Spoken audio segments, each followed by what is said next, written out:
is the former CIA Chief of Russia Operations, enjoyed a 30-year career in the agency. Heather Conley is a Senior Vice President for Europe, Eurasia, and the Arctic. And is also the author of The Kremlin Playbook. And Eric Lorber is a Senior Director at the Center on Economic and Financial Power. Thank you all for joining us today. I now yield to the ranking member for any opening remarks he'd like to make. Thank you, Mr. Chairman. Today we will hear from a panel on Russian oligarchs.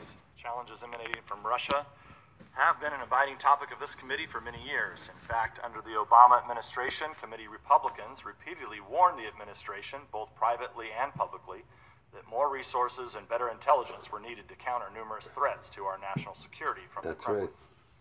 Our advice, however, was not heeded. The Obama administration's approach to Russia was characterized by misspelled reset buttons, direct promises of more flexibility after Obama's re-election, the scrapping of our missile defense plans in Poland and the Czech Republic at Russia's behest, and the ridicule of then-candidate Mitt Romney for identifying Russia as our primary geopolitical foe, all under an administration that watched helplessly while Russia marched into Ukraine and annexed Crimea. This committee should be focused on intelligence oversight, making sure the IC has resources and authorities needed to protect the United States. We should not be used as a platform to spread false information and bizarre conspiracies. We have unique capabilities and authorities to do crucial oversight work, and now, frankly speaking, that is not being done.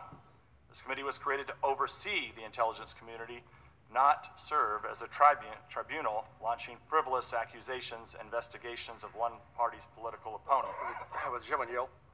Yield to Mr. Conaway. Mr. Chairman, since prior to the inauguration of President Trump in January of 2017, you've been at the center of a well-orchestrated media campaign claiming, among other things, the Trump campaign colluded with the Russian government. Indeed, before the appointment of Robert Mueller as special counsel, you alleged during one of your frequent television interviews that there was, quote, more than circumstantial evidence, quote, of collusion, but that you could, quote, not go into particulars, close quote. Your repeated public statements, which implied knowledge of classified facts supporting the collusion allegations, occurred at the same time anonymous leaks of alleged intelligence and law enforcement information were appearing in the media.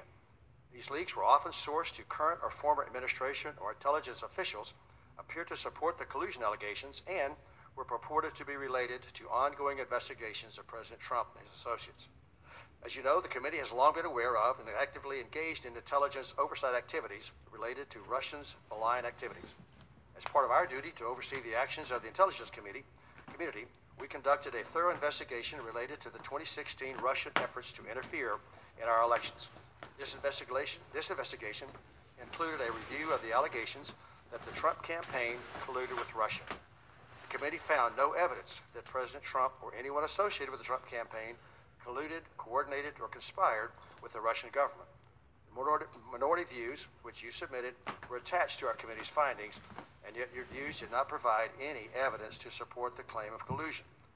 On March 24, 2019, the special counsel delivered his findings to the government,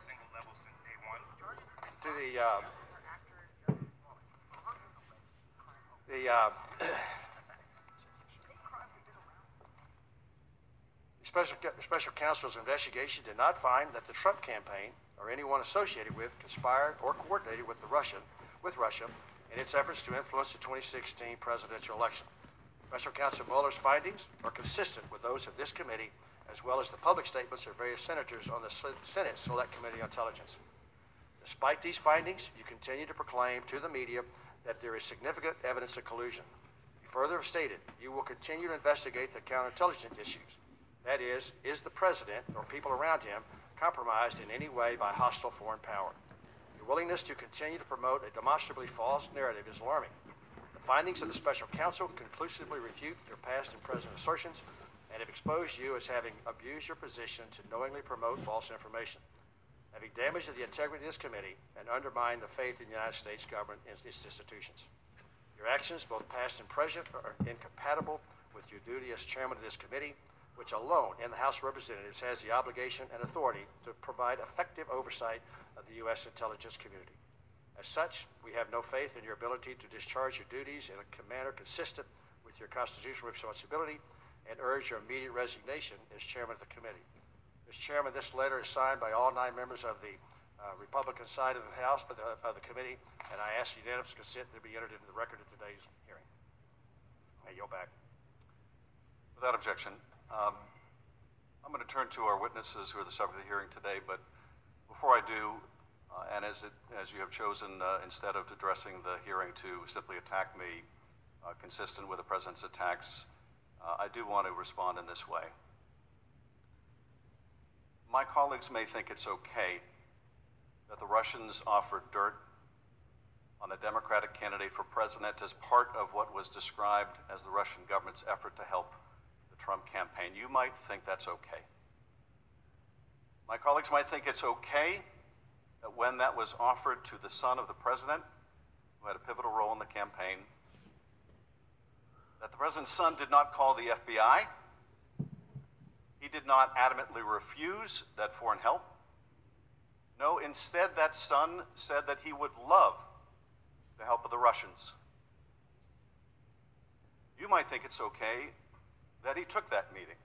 You might think it's okay that Paul Manafort, the campaign chair, someone with great experience in running campaigns, also took that meeting. You might think it's okay that the president's son-in-law also took that meeting. You might think it's okay that they concealed it from the public. You might think it's okay that their only disappointment after that meeting was that the dirt they received on Hillary Clinton wasn't better. You might think that's okay. You might think it's okay that when it was discovered a year later that they lied about that meeting and said it was about adoptions. You might think it's okay that the president is reported to have helped dictate that lie. You might think that's okay. I don't. That's not true, by the way.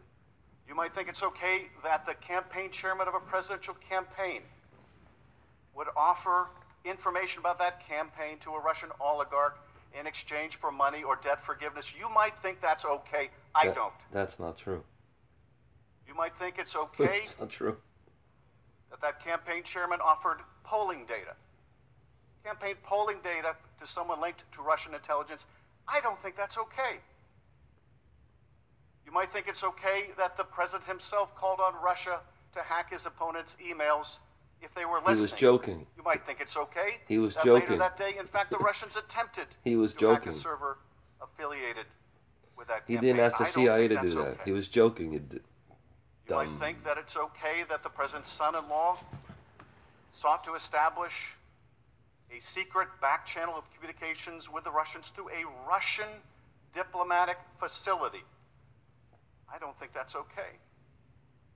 You might think it's okay that an associate of the president made direct contact with the GRU through Guccifer II and WikiLeaks and Trump considered derangement. that Totally it's considered Trump a hostile derangement. intelligence agency. You might think that it's No okay a proof. senior campaign official was There's instructed no proof. to reach that associate and find out what that hostile intelligence agency had to say in terms of dirt on his opponent. You might think it's okay that the National Security Advisor designate secretly conferred with a Russian ambassador about undermining U.S. sanctions, and you might think it's okay he lied about it to the FBI. This guy really hates the Russians. You man. might say that's all okay. You might say that's just what you need to do to win. But I don't think it's okay. Obama did I think nothing. it's immoral. The Obama I administration think did it's zero. unethical. I think it's unpatriotic. And yes, I think it's corrupt and evidence of collusion. Whoa. Now, I have always said that the question of whether this amounts to proof of conspiracy was another matter. Whether the special counsel could prove beyond a reasonable doubt the proof of that crime would be up to the special counsel, and I would accept his decision, and I do. He's a good and honorable man, and he is a good prosecutor. But I do not think that conduct, criminal or not, is okay. And the day we do think that's okay is the day we will look back and say that is the day America lost its way.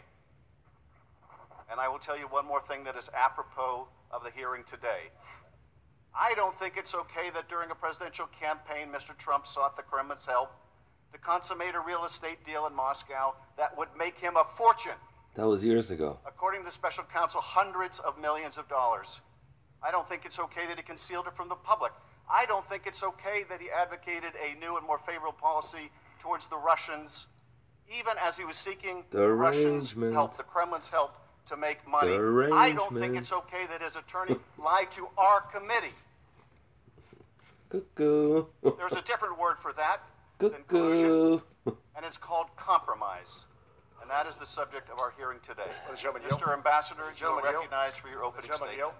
I will not yield. Mr. Ambassador, you gentlemen, yield because you just made some things I about will, all of us that I think we all should get the opportunity to respond to. If you're going to say yield. we think, you ought to allow us to speak of what we You think. can use your 5 minutes to speak. You attacked me in your opening statement, and I've I have not had an opportunity to respond at all, especially to your statements of what we think, because no one over here thinks that. No one over here. You cannot speak for us. Ms. Turner, you're not recognized. Ambassador McFall, you're recognized. Cuckoo. Coo. Thank you, Mr. Chairman. Thank you, Ranking Member Nunes, and everybody else.